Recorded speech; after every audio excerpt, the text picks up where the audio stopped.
Welcome into the latest edition of ESPNFC. I'm Dan Thomas, joined in the studio today by Shaka Hislop. We'll kick off today in the Nations League. France in action, and they're impressive against Austria. It was only 2-0. It could have been a lot more. They had so many chances. Great individual goal from Kylian Mbappe, and then 10 minutes later, it'd be Olivier Giroud who would make it 2. For more on this, let's welcome in showing Mario Malkiot's with us, as is Frank Leboeuf. Frank, this was comfortable, really, from your boys, wasn't it? Yeah, and it's nice in the middle of big problems, you know, coming from the federation and all around, you know, what's going on with the national team. So it was refreshing to see a little bit of football, and I would say good football against, I have to admit, not a very fantastic Austrian team, but they did the job. They were entertaining, but again, it seems to be a curse, and I think we can count of 11 players injured. Players should be on the field, but the players were there, did the job. Fofana, Tchouaméni, and of course Giroud with another goal, and the big star Mbappe. Well, let's talk a little more about Kylian Mbappe, of course. Made headlines this week for not appearing at a sponsored event. Of course, part of the French national team being called up. You have to go and do these sponsors' pictures. It's an agreement between the players and the federation. Apparently, Frank launched a complaint in March about this. He didn't want to be associated with some of the products that were sponsored, that sponsored France. He then refused to do the photo shoot on Monday. There was a big meeting on Tuesday. Then he went ahead with it. I'm just wondering, just from your point of view, of course, has been through all of this, what do you make of Mbappe's decision and the way he went about expressing it?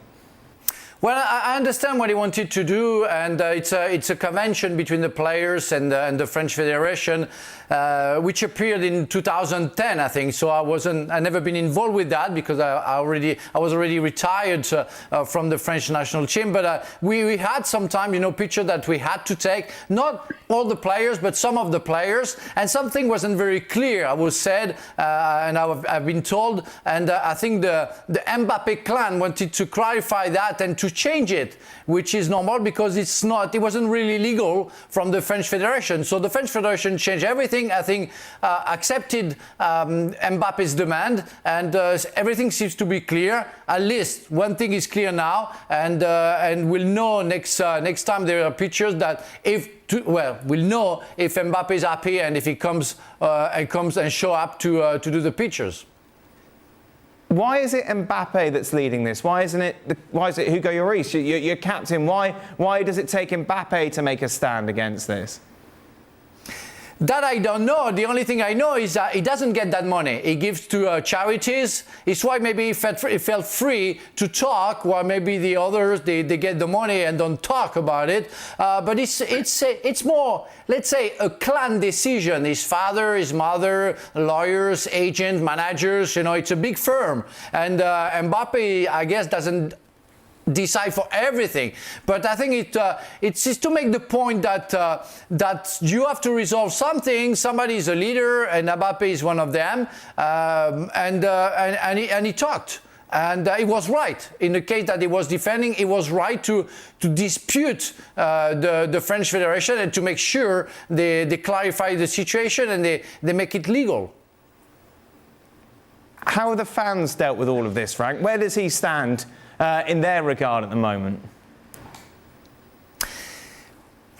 Well, he's a legend already. People love him. People who don't really know football don't really care what they see, and they're gonna only see tomorrow is that Mbappe scored again. That's the only thing matters to them. For, let's say, the others, the specialists, it's more that Mbappe being too selfish on the field, Mbappe being too much involved outside of the field. It's not what I think. It's what I think for the first part, where, especially for PSG, sometimes he has to see around what's going on, and you can get bigger sharing goals with and assisting goals to others, for like Neymar and Messi, the last game that he played. But otherwise, I think he's a guy who knows his status, he knows what he has to do, and people will like him even more because we feel that he's really involved to make sure that football in France will evolve and be better. For the others, people will think he's is too young to talk, let's say, they will keep on criticizing him, which I think that's clearly a French aspect of our culture. When we have somebody without the top, we definitely have to make sure he goes down because we don't like it. It's part of envious, jealousy, whatever we want to call it. I love the guy and I want to defend him. Mario, you're nodding away. Yeah, because what Frank actually said, that last part, it's so crucial because in Holland it's identical. You know, as soon as you lead the way, they want to chop your head off. And sometimes I feel like in France, it's the same what's happening to him. Look, if someone would ask me, would I prefer Mbappe to do it before the game was on? Oh, yeah, of course. But clearly, he couldn't do it because they didn't respond to him. So that's why he did it while it was during the game. But away from that, why would a player not stand up and question whatever is happening? What was the past? And he wanted to have it renewed. I'm not saying oh, I've been in the situation, I know exactly what's going on. No, I don't know what's going on. But I clearly, I agree with that. Sometimes you can question it if you don't agree with it. And that's what he's doing because the rest wasn't doing it. I understand. And I sympathize with Mbappe and him taking the lead. If you have an agreement with the French Federation to at least address this back in March and nothing is done up until now, then you're absolutely right to use this opportunity right before an international game to make that point. As players, especially when it comes to national associations, you have a really small window to make an impact because you don't get together so often. So right before international games absolutely is the right time. And now let me just state this disclaimer straight off the top. I don't fully understand players' rights and the image rights issue that has become so prominent in today's game. So my understanding of it from back in our day is if you have 3 or more players, then those rights belong to the federation. If it's any less, then it's the players who have control of those image rights.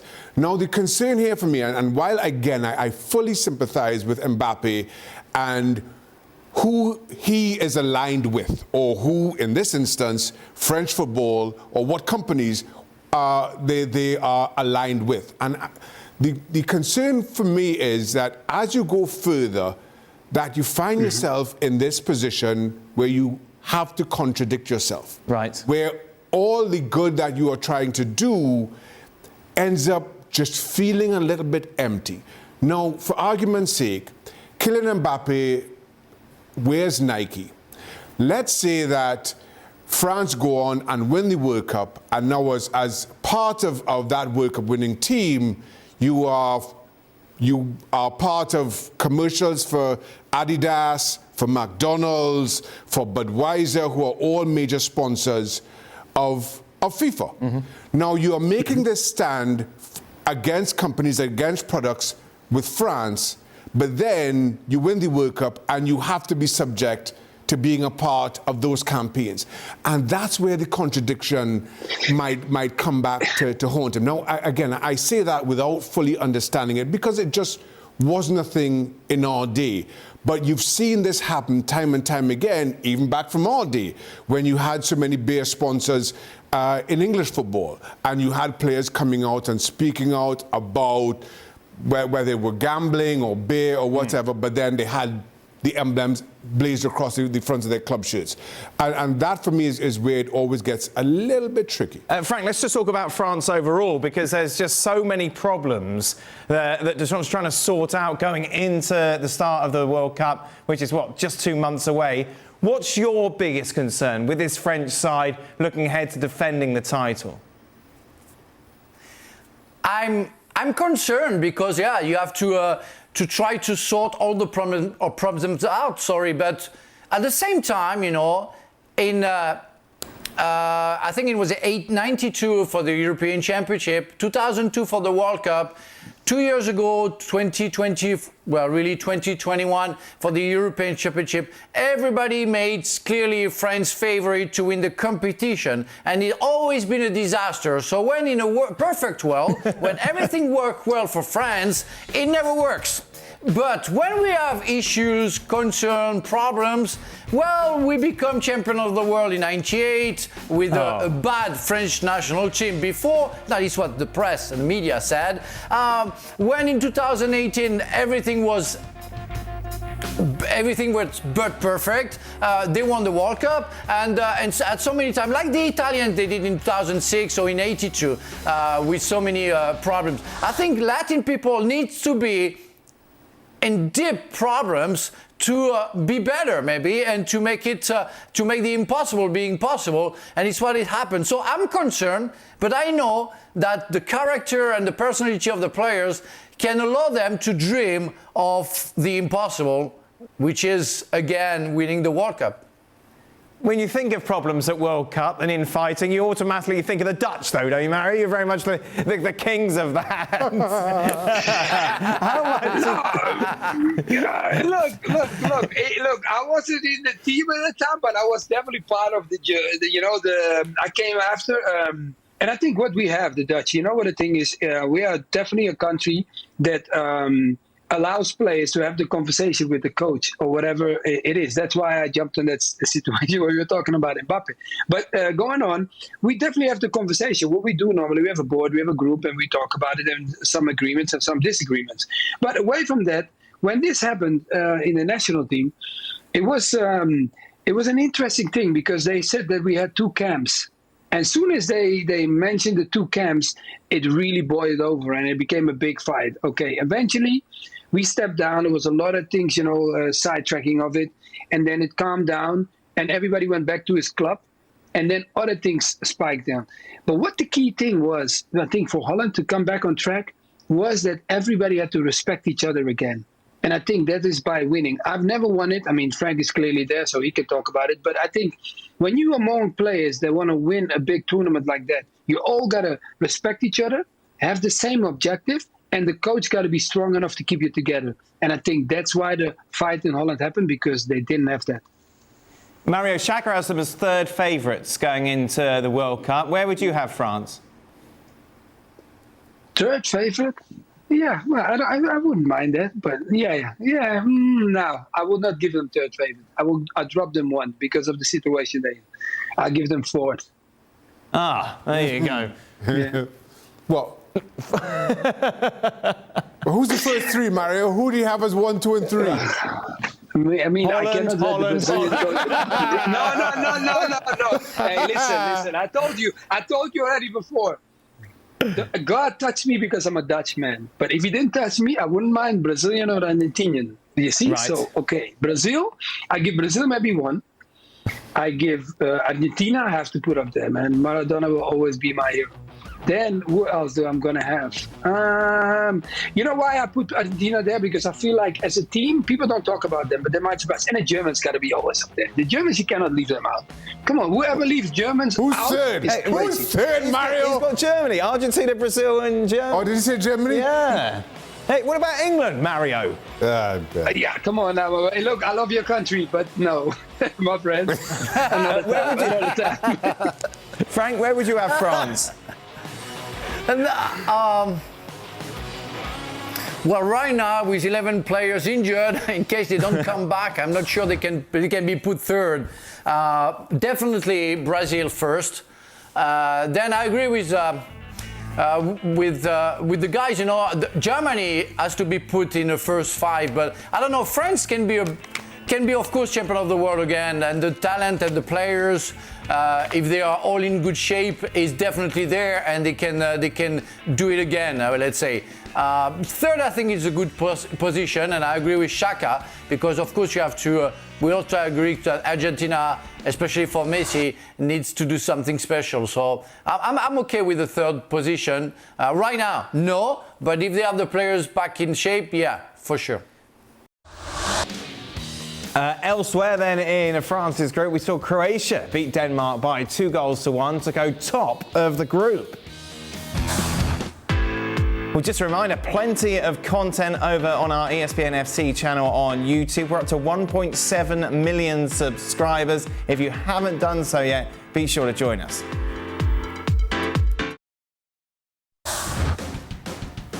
The Dutch beat Poland on Thursday by 2-0. We saw Gakpo score early on. Nice finish from Bergwijn. Memphis Depay, though, would be taken off injured.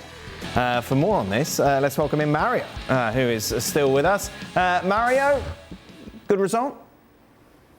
Yes, great result. They played well. I think the first goal, like Saka said it, the way they moved, it's exactly how Dutch football wants to be, like it's the third man move, right? It's like not the one on the ball, it's not the one that gets the ball after, but it's the third one that receives it, because that's the hardest man to mark. Puts him in, like it was Dumfries, and then the way he squared it and the goal, everybody talked about it in Holland, everybody loves it because that's how they want to play all the time. It's not working all the time, but it's definitely what they wanted. Also what they focused on, not conceding. Conceding was one of the biggest things for Holland. Like they beat Belgium 4-1, conceded 1 goal. They beat them Wales 2-1, conceded again. Then a draw against Poland before 2-2. So Van Gaal said, let's focus on not conceding, guys, because we concede too many goals. And he focused on that, changed the whole momentum of the game. He wanted them to press forward. That's what he said. He said, I expect you to press forward. And he said that he wants to make sure they don't concede. That one great chance on Poland, because Milik came on. He should have scored that goal. One-on-one with the goalkeeper, and he should have tapped it in, but he tapped it. I think it was over, but anyway, he missed it. And away from that, I think they got the result they wanted, and they really took that game, regardless if Lewandowski was playing, because that's what Van Gaal mentioned it. And I think they won the game how they should have won it. If we return to Xhaka's World Cup power rankings, Xhaka has the Dutch as 9th favourites, Mario, to go and win it all. Would you say that's fair? The 9, you know what, Shah, look, I would agree with you the way everything is going in Holland, but Louis van Gaal is a man full of surprises. His intelligence of football, if it comes across the way it should be, I would literally put them up. I will swap them with England. What? But if that is, I will swap them with England. Just for the surprise. You'd have them what, third, fourth favourites? Yeah, you know why I'm saying that to you? I'm not saying that you're biased. To you because No. You're English and you're telling me I'm biased. No, listen, you know why? Because I feel Van Gaal it's almost like Pinocchio and Geppetto. If he can play the Geppetto well, and the guys, he puts them at the good positions, he can make some surprises. I will do that. I would put Holland a little bit higher than that. Maybe give them, put them, that's a difficult one. 6 maybe, okay. But England would definitely not be 4, but 6 I would, because I read the one, I already called the group before, and I would put them higher than what they are now. The bookies, when you take a look at it, have England second. Meanwhile, the Dutch are 1, 2, 3, 4, 5, 6, 7. The bookies have you at eighth position as well. So it's not just Xhaka, Mario, who seems anti-Dutch. I don't care what the bookies are saying. Look, I care what Xhaka is saying, but I don't care what the bookies are saying. But Xhaka, this time, I care what you're saying. No, Holland is going to mess things up, and I feel like Louis van Gaal, this is his last journey, and Van Dijk maybe his last journey too. Do you understand that? A lot of people don't know, but Van Dijk is on his last World Cup. And I think Holland wants to upset, they got to do it. One day you got to come up. We've never won it. Come on, guys. We got to do some surprises. Yeah, but you're up against a team like England. We saw Depay obviously limp off, Mario, and it's tough, isn't it, for him at the moment? In a sense, he's not getting the minutes that he would have expected initially when he made that move to Barcelona. Mm-hmm. Yeah, no, it's a tough one. What happened? He felt his hamstring. The good part about him is that he felt it himself, and he could walk off. And we all know when hamstrings pull in, there are 2 types. The one that you cannot walk anymore, or the one that you right on time and say, I feel something. And I think he was on the I feel something moment, and not exactly from like, oh, it pulled. I think he felt something. I don't expect him to be fit for the coming game that's coming up. But clearly it's not going to be like extraordinary a long time or whatever. I think he should be okay soon. Mario, we'll say thank you very much, as always, for being here. Meanwhile, let's check out what else happened today. Belgium taking on Wales. Gareth Bale started on the bench for Wales in this game. Still a bit jet-lagged, huh? Yeah, understandably. See him there with Eden Hazard. You've chatted to Courtois as well, of course, his former Real Madrid teammates. Shaka, you had Belgium low down in your power rankings. Yeah. But when you have a player who is as good as Kevin De Bruyne on his day, he can help you beat anyone, can't he? Yes, but my issue with the Belgians is I just feel more and more this team revolves solely around Kevin De Bruyne. I don't feel he's getting the kind of support that he did in previous years from Eden Hazard and others around him. I just feel that for too many outside of De Bruyne and Courtois, it feels like a fading star. A lot about this Belgian team just feels like it's fading. So Belgium then with the victory. Let's just take a look, shall we, at how their group stands. After taking all 3 points against Wales, you take a look at how A4 looks. Belgium with those 3 points, you can just take a look at the table. There it is. Now they are 3 points clear. Oh, sorry, the Dutch are 3 points clear of Belgium in second. Of course, a two-horse race as to who is going to win that group. Wales very much facing relegation. Well, Mario and Frank will be back for extra time to answer some of your questions. Frank tells us what he's been up to tonight, eating for free at the Eiffel Tower. What a hard life.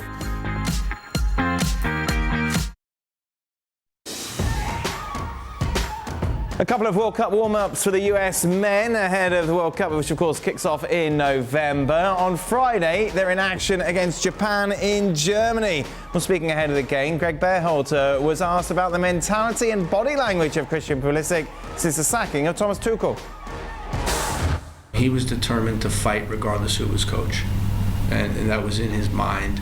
And that shows how much he's grown because the cards might have been against him, stacked against him, but he was okay. I'm going to keep going, and I'm going to fight, and I'm eventually going to get on the field.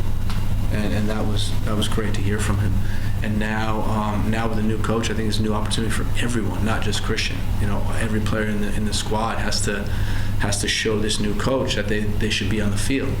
So again, he'll embrace that like he's embraced all the other stuff.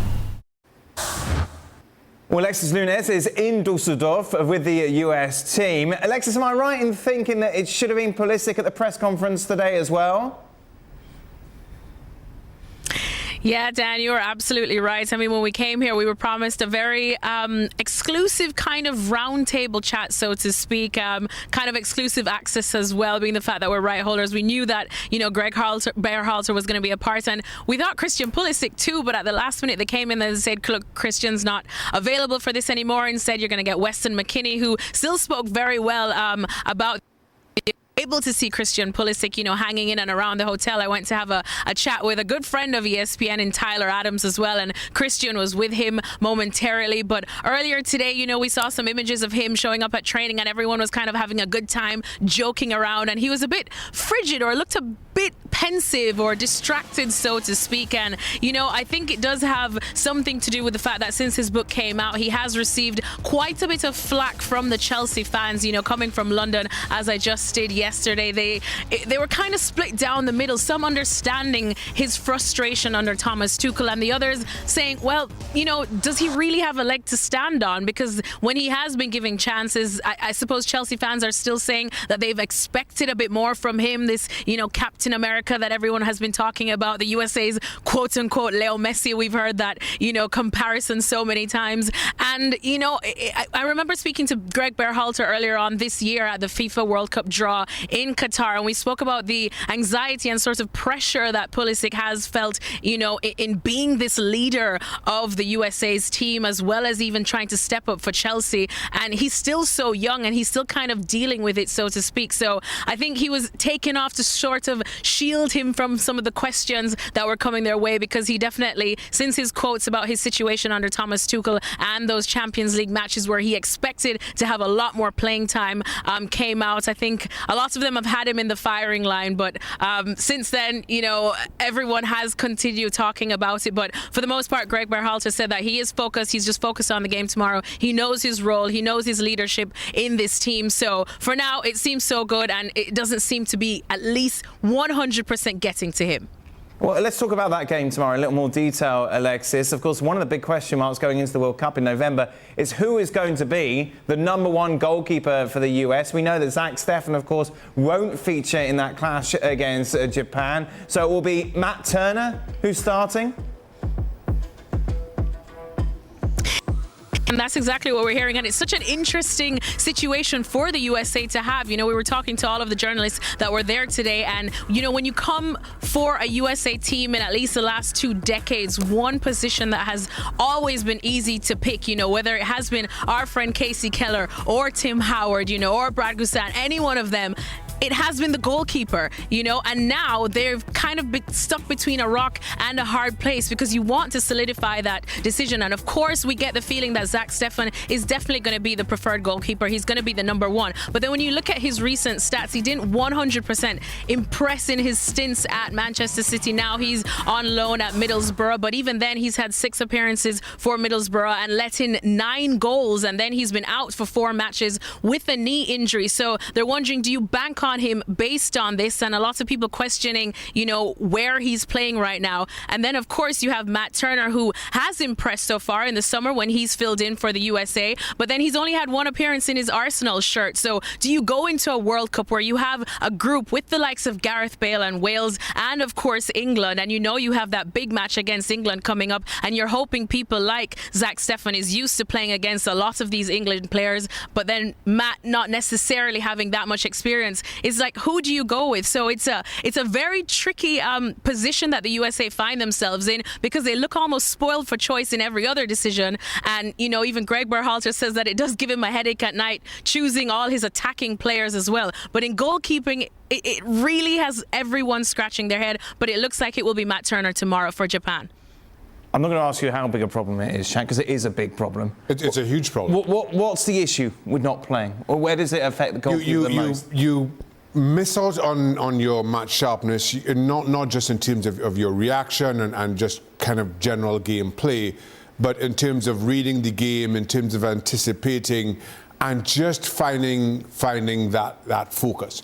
And as Alexis points out, so many of the goalkeepers who you thought were equipped to serve the US in a World Cup have not played or have not played that well. And now Berhalter has a huge issue on his hands. For me, and Alexis mentioned them, the two most talented American goalkeepers are Zach Steffen and Matt Turner. Steffen having his struggles, Matt Turner not playing. Ethan Horvath, who's also filled in, he's been getting minutes, albeit, but with Luton, mid-table championship Luton. Is Sean Johnson the option? And nothing really jumps out. And Alexis is right to point out that the one department the US has always been consistently well represented in is between the sticks. Sure. And yes, you always had big shoes to fill. Once Tim Howard hung up his own gloves. And you wanted to feel that Zach Steffen or Matt Turner could have done that. But they needed to have significant minutes. And now they're not. Interestingly enough, I went back to look at US last appearance at a World Cup, 2014. Tim Howard's last performance at the World Cup level was that game against Belgium, where he made a million saves. He rewrote all kinds of records. And now, in the US national team's first appearance since that, you have absolutely no idea. No. How do you follow that on? You know, how do you go from that to where we are now, some 8.5 years later? And finally, Alexis, of course, it's not only in goal there's question marks, also up front as well. Who will play as Greg Berhalter's #9? Josh Sargent, of course, has been on fire for Norwich in the Championship so far this season. We'll expect him to feature for sure tomorrow. Yeah, everyone was asking, you know, about Sargent because he has been massively impressive so far for Norwich. And Greg did say that now he has all the reason to tune into all of these Norwich games. But when you're talking about, you know, the US's attack, I suppose, and you're wondering who will be up there with Christian Pulisic and maybe Gio Reyna, or if you put Gio Reyna, I suppose, in a midfield role, there are some other names that are being floated about as well. You know, Union Berlin's Jordan Pifok, he's not even been called up now, but he's so highly rated by so many people. And Greg did admit that he is still keeping his eye on him. And another one, the 21-year-old Jesus Ferreira, we saw him as well today. He's enjoying an unbelievable season in MLS with FC Dallas, scoring about 18 goals in his 33 appearances. And he has spoken so much about having to go and seek a mental game, to prepare him for this World Cup. And now everyone has touted him to be the main one to go into this World Cup and be ready for that position. So Sargent, yes, is definitely looking good, but there's a lot of others waiting in the wings that now they're spoiled for choice as well. Alexis, as always, thank you very much. Enjoy the game tomorrow. Just a reminder, the US taking on Japan. It's an early start, 8 a.m. Eastern. That game live on ESPN2. And straight after that, there will be a special edition of Football Americas. Be sure to join Seb and her to get their reaction on the full-time whistle. That's at 10:30 tomorrow here on Plus. Now, we've discussed this quite a bit over the last couple of days, haven't we? But as Mario and Frank are back with us, I just wanted to go over it again with their Chelsea ways. Just a reminder, this is what Christian Pulisic is going to say in his book that drops next month. Tuchel told me that he was resting me for the second leg, and as a result, I didn't play a single minute in the Fulham game. Then on match day of the second semi, Tuchel tells me he's changing his mind and he's going with Kai Havertz. I honestly was dumbfounded and very disappointed. I thought I'd earned a start, and more importantly, he had assured me previously I was going to start. So as promised, Frank and Mario are here. Frank, do you want to discuss the quote or the fact that he's putting out a book next month? Well, we can talk about both, but yes, I don't know why he's putting out a book. I guess, I don't know, he wants to copy me, I guess. It's why he wants to put a book out. But, no, I think people will read this one. Yeah, some people are going to read that one, yeah, at least. But really, I don't really understand, until you didn't finish your career and you can make a statement, maybe then you can write a book. But during your career, make sure that you focus on what you have to do and not complaining about something. Because maybe one day, you never know, maybe Monday, Tuchel can call him and say, okay, I want you. You never know. So you never know the story, and I don't know why he's saying that, because nobody remembered that. I don't remember that game against Fulham that he didn't play, that he should have played. And at the end of the day, it's like a complaint for himself, because we don't care. We don't really care about him, except maybe his parents, himself. But everybody can say a story like that. I can say a story about Ruud Gullit or Gianluca Vialli or Aimé Jacquet who say, well, you're going to play and you stay on the bench and I changed my mind. That's part of the thing. The coach has a feeling and he has a right to change his mind. A promise in football doesn't stand a day because of human characteristic and what can happen in the coach's head. So I don't understand that why he made that comment. The point of that, for me, it's useless. Mario, what do you think? No, I totally agree. I think, when you're still playing football, you can always become, like what Frank just said, it could be a coach again. Why would you make that comment? Because in the future, if there's something happens, let's say he doesn't want to play for him now anymore, keep it to yourself, because in the future, you don't know. Let's say Tuchel is the coach of a team that's the only club that you want to go to. No, now you're not going to go because he's there. No, you set your center. On the other part, I understand his pain and his way of thinking, I 100% agree with. I had that too. Frank had it too. Saka had it too. I'm sure, every footballer in the world, if he tells me that he never had a coach that promised him something and didn't come through, he's crazy. If he says like, oh no, it didn't happen. No, that's funny. So on that scale, I feel like he's talking about something that really happened. But I felt like in this situation, and he's a smart kid, I would expect him to be a little bit more clever in this and say like, okay, this tactical move, I should not make it. So let me just keep down. Because now in England, people are going to talk, and they are talking and saying like, yeah, but are you the figurehead that really moves the team that much? At that point, it's so long ago. They might go like, no, we won it, and what do we care about? And that is one of the things that he should be worried about. But he's a great player. Why would you go through this? Let's focus on what's coming now. You're playing in a team now. Get yourself in the starting 11, and there's a new coach. You don't want to give him no no spices to change his mind. Play, because if not, coaches start looking at you thinking like, oh, this guy's probably going to talk about me when he leaves. Yeah, Frank, how will this go down in the dressing room? Will the players care about this stuff? Well, I would have been his teammate. I would have come to him and I say, well, why are you whining about, And why do you think, Tuchel should consider you more than the others? I mean, Tuchel played him in Dortmund and then played him in Chelsea. But if everybody does that, you create a big mess, and you can create jealousy. Why did he promise you that you're gonna play where he told me the same thing? So you can create problems, And again, it doesn't interest many people. Maybe the close family or whatever who can take consideration about that.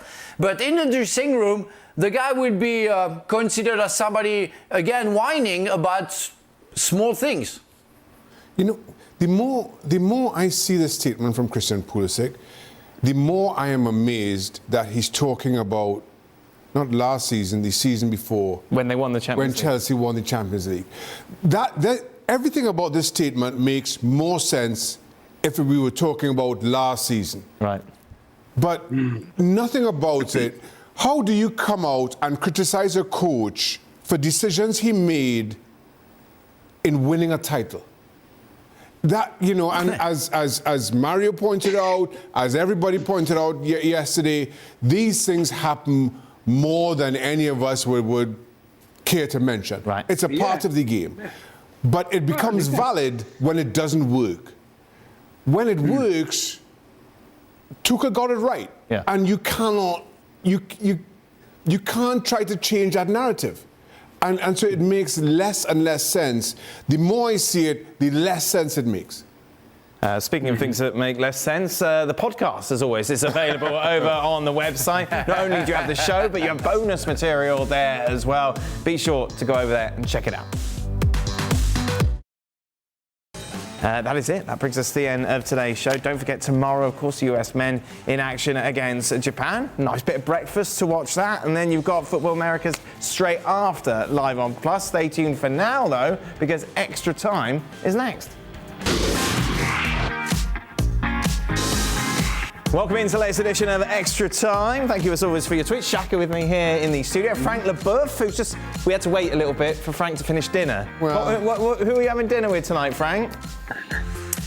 I had dinner with some. Well, now it's late, but we had a dinner at the Eiffel Tower, on top, not on top, but on the first floor of the Eiffel Tower. And I was with some artists, and especially a big chef is a friend of mine. He's called Cherry Marks. He has lots of restaurants, 3rd stars, Michelin. And I have to say that I was watching the French national team game while I was having the dinner. So I was hiding my phone and pretending that I was fully listening to the other guest while I was watching the game. But it was nice. It was nice. What a life, Frank Leboeuf. Dinner at the Eiffel Tower. What was the highlight, Frank, of the food? Oh, that was great. We had some foie gras in starter, then we had some lobster, and then a little bit of fish, and we had a pavlova dessert with some meringue, and some red wine from Bourgogne, some Mercury red wine Bourgogne, of course with champagne to start with. Wow, fantastic. Was it free? Excuse me? Was it free? Of course it's free. I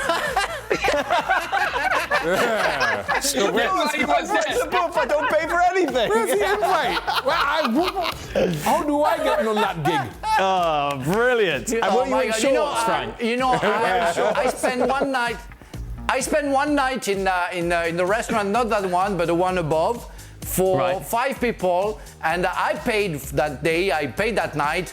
It cost me 1,500 euros the dinner. Wow. That's pretty expensive. So I was happy tonight to have free dinner.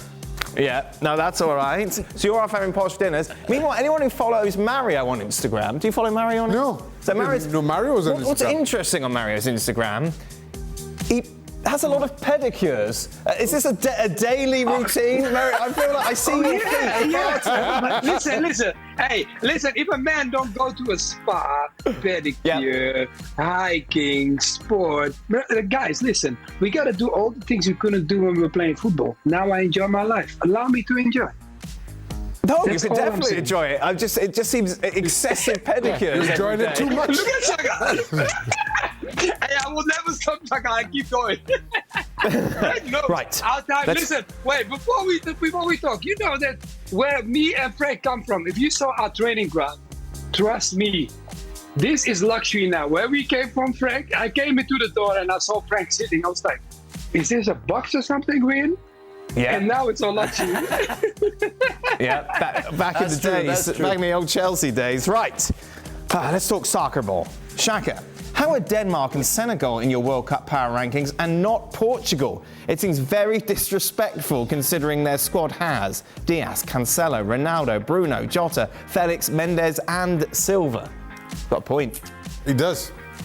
No. Next time. Did you forget about Portugal? A little bit, yeah. Yeah. That's why you don't get invited to the Eiffel Tower. But, oh, that's why? Yeah, exactly. So if I put Portugal in my power ranking, Right. I'll get invited to the Eiffel Tower. Wow. Okay, Mario. Of course. Early prediction. Who do you think wins the Golden Ball, the Golden Boot, and the best young player for the World Cup? Wow. Ooh, okay, the best young player. I mean, Golden Boot, I go for Mbappe. He's definitely Yes. going to be scoring. The best young player, I mean, can he scoop that still up? Because I give that to him too. Was he, no, 23? And then- That's not young. I don't know. Yeah, no, you can't. I don't know if you can still get it. The best player over the tournament. Whew. Hey guys, you're testing me there, man. Oh man. Yeah. How about I just give it to a classic player? I call a Benzema out and just say like, hey, he's gonna be firing again. No, young and making player, his World young Cup. player, not Oh, 35 years no, old. Best old player. Best player. Best player. I said best old player. Best overall old player. Best old player. Okay. Oh, he's nice. Frank, why are you testing me like that? Now my head is love it. cracking, man. I think I said enough, guys. I gave you 2 already. For Dan Thomas, who is the most difficult pundit you've ever worked with? Pele, useless. Oh, you Not because of him, but because of you. No, nothing to do. It was a If you are brilliant stupid- interview. Like, he ruined it. Oh, yeah, no, sure. he ruined it. Oh my God. Oh, God. Legend. Sure. Mario, Van Dijk and De Ligt have had rough starts to their season. Memphis is on the bench and Frankie is not a regular. Despite this, do all of these players have a guaranteed spot in the starting 11 in the World Cup? Yes, if you look at Van Dijk, he's the captain. He definitely has to bring the P's and the E's into the team. The only thing that Van Gaal jumped on today, it was that he didn't want them to concede, playing against top strikers like Lovedeski and Milik, because Milik came on afterwards. But when you look at, that's one of the key things. And Van Dijk didn't even play today because, the key thing now is for Holland, the young doesn't play all the games in Barcelona. Memphis Depay doesn't play all the games, but those are the key guys in Holland. If you look at the Memphis, the young, Van Dijk, they are the spine of the team. And I think regardless if they don't play at their club, they have to play for Holland. Why? Because this is out and out the best 3 players that I call in that squad, so they have to play. And I know it sounds really crucial because I don't like people being selected if you don't play at your team. But sometimes, guys, and I say that in Holland too, they do that sometimes. You got to step away from the norm because you got to just select. If you're good enough, play him because you need him. It's not anymore like Holland is in the luxury and say like, oh, we got a country with, like the size of Brazil or America or, No, we don't have that size, guys. We come from a 17 million people country, so we should be happy that we got top talents like them too. For Frank, who regularly speaks about winning the World Cup, well, that's a very fair statement to start with. Does he regret? When did I say that?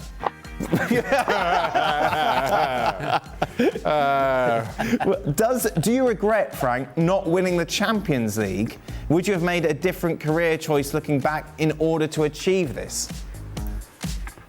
Well, there is a regret. In '99, we reached this quarterfinal of the Champions League, and we lost against Barcelona on extra time.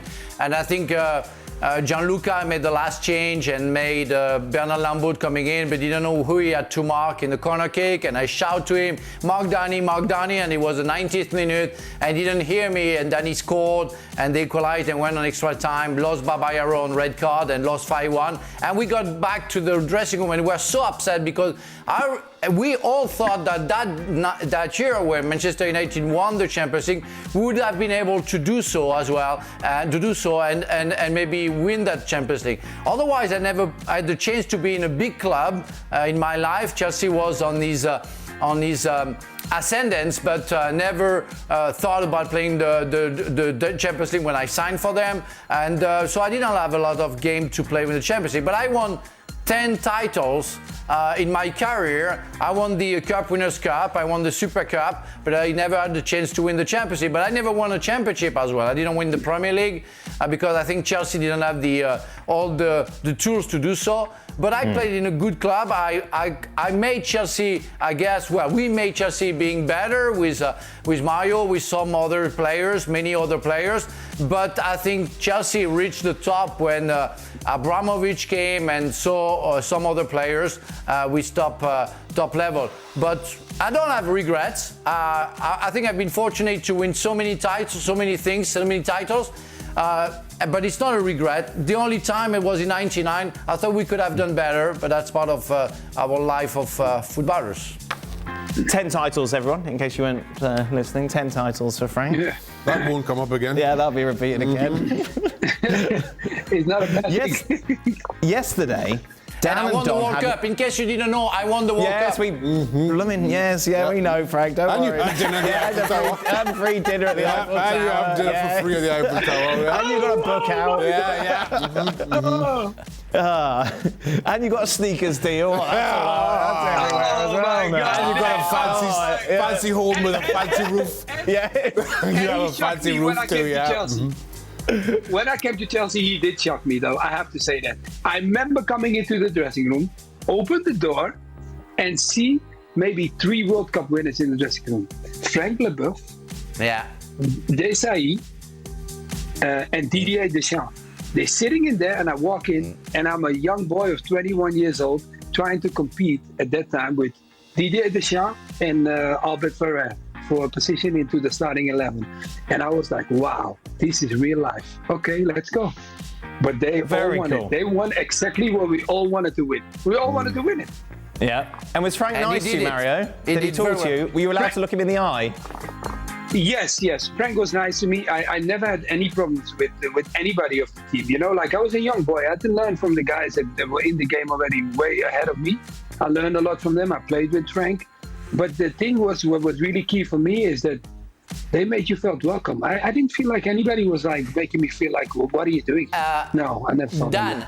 Dan, you have to say that in the dressing room we were like 8 players per dressing room because you had like 4 or 5 dressing rooms. So we were with Mario and I think the Daniel is talking about. George Weah, don't forget Weah. Yeah, we had George Weah, we had Dan Petrescu, I think, and we had Jimmy Floyd and De Roy. I think De Roy, and I'm wondering if Bogart was still there.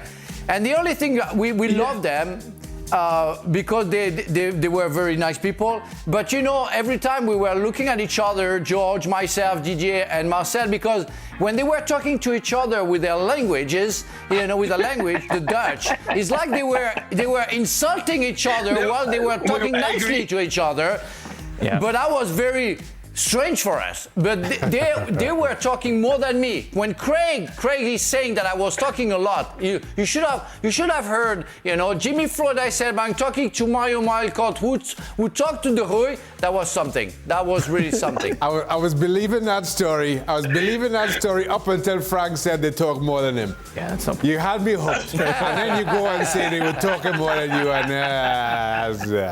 Yesterday, Dan I and swear, Don had an Shaka. argument on Kane wanting to win trophies or break Shearer's record. What would you want? A record to your name or a trophy?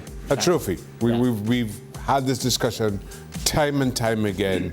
This is a team sport. Well, it's Don. Don talking nonsense, isn't it? It's done. Yes, exactly.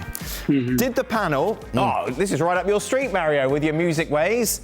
Did the panel listen to music before a big game for motivation? And who was your favourite music artist back in your playing days? Did you just listen to yourself, Mario? You're single on repeat. I didn't have music like that, but let me tell you something. When I joined Chelsea, you had the team there, but they had that speaker. They put it in the middle, and I was like, I just came from Ajax. We didn't have Ajax, so I come to Chelsea. They put the speaker on, and they played. At that time was Donald Jones was coming, and they blew it up. Oh man, you hear ooh, say what, you know? Oh man. Guys, let me not get into singing because singing I'm not good at. But I remember those times. And I ended up being buddies with him, so I thank him for that. But that music, oh man, guys, that motivated you. You like it. If you didn't like it, then you walk out of the dressing room, but you had nothing to say because the majority of the team like hearing music. So then you just join in. Wait, Mario, you said you're not a good singer. What role did you play in the single that you released then? Oh yeah, I was trying, but I wasn't good then. I'm sorry, man. A very honest critique. Let's not bring that up.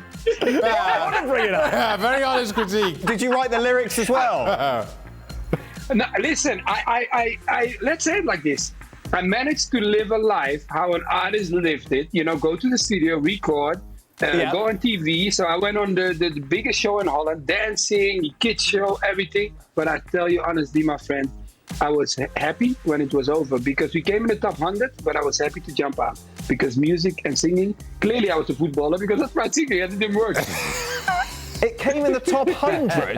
What place was it at, Mario? In Holland only, not in Holland, my friend. We made it to Holland. We didn't go outside yet, but we were in Holland. Frank, you haven't released a single yet. You've done everything else. What you mean? According to your question, do you want me to answer? Oh, no, you did the Masked Singer, didn't you, as well? I did the Masked Singer. Yeah, there you go. Yeah.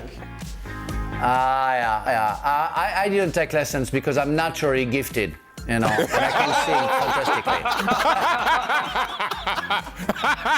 Frank, you can do a lot, but then you could not do. Brilliant. We've run out of time. That is it. Thank you very much, Frank. I've got to look at Mario's single on Spotify. Top 100 in Holland. What a moment. We will be back tomorrow for more. Shaq, you could release a single? Not by tomorrow. Well, I don't know. We can rush it together. We'll be back here, of course, look back at the US against Japan.